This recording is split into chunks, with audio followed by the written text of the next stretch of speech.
માધાપર ગામે તાંત્રિક વિધિના નામે મહિલા સાથે શારીરિક છેડછાડ કરવાનો પ્રયાસ કરનાર વિશાલ મહારાજ નામના શખ્સને પોલીસે ઝડપી લીધો। પોતે મહારાજ હોવાનું જણાવી નડતર દૂર કરવાની આડમાં આરોપી મહિલાના ઘરે પહોંચ્યો અને મહિલાને અર્ધ બેભાન કરી સંમોહિત કરી કુકર્મનો પ્રયાસ કર્યો। મહિલાની ફરિયાદના આધારે પોલીસે ગુનો નોંધી કાર્યવાહી હાથ ધરી છે। પ્રાથમિક પૂછપરછમાં બહાર આવ્યું છે કે આરોપીએ ક્રાઇમ પેટ્રોલ જોઈ સામાન્ય રીતથી સ્પ્રે છાંટી બેભાન કરી કૃત્ય કરવા વિચાર આવ્યો। આ વ્યક્તિ તરફથી કોઈ બીજા પણ ભોગ બન્યા હોય તો તુરંત જ પોલીસને જાણ કરવા અપીલ કરવામાં આવી છે।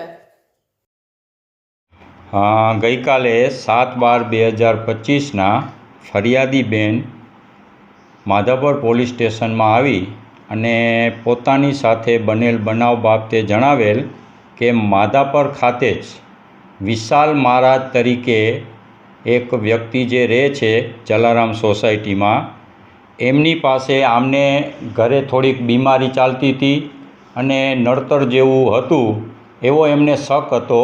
એટલે આ વિશાલ મહારાજ તાંત્રિક વિધિ કરે છે એટલે એમની પાસે ગયા અને વિશાલ મહારાજે એમને સંમોહન કરી અને અર્ધ બેભાન અવસ્થામાં તેમના કપડાં ઉતારવાની કોશિશ કરતા બેનને ખ્યાલ આવી જતા બેન ત્યાંથી એના મધર સાથે અને બીજા બે બેન હતા એમની સાથે નીકળી ગયા હતા અને ઘરે આવીને એમના મધરને આખી વાત કરતા તેઓ પોલીસ સ્ટેશને આવી અને પોતાની ફરિયાદ આપેલ।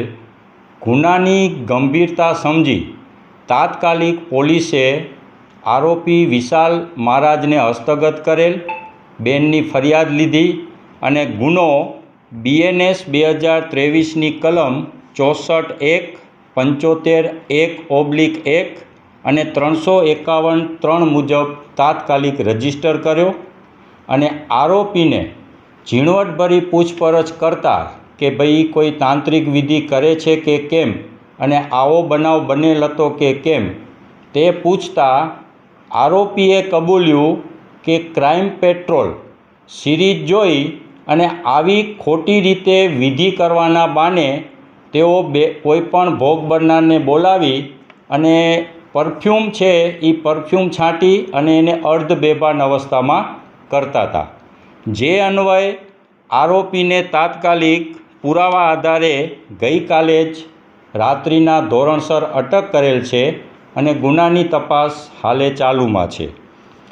આપના માધ્યમથી હું પ્રજામાં એક સંદેશો આપવા માંગીશ કે આ આરોપીના જો કોઈ પણ ભોગ બનેલ હોય તો નિર્ભય રીતે પોલીસ સમક્ષ ફરિયાદ કરવા આવો।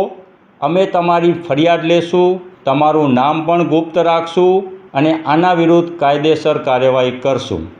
આ સિવાય એક બીજી પણ હું આપના માધ્યમથી અપીલ કરીશ કે મહેરબાની કરી કોઈ પણ વ્યક્તિ અંધશ્રદ્ધામાં આવે નહીં અને આવા તાંત્રિકો જે ખોટી રીતે કોઈને ભરમાવે છે એનામાં ભરમાય નહીં એવી હું અપીલ કરવા માગું છું।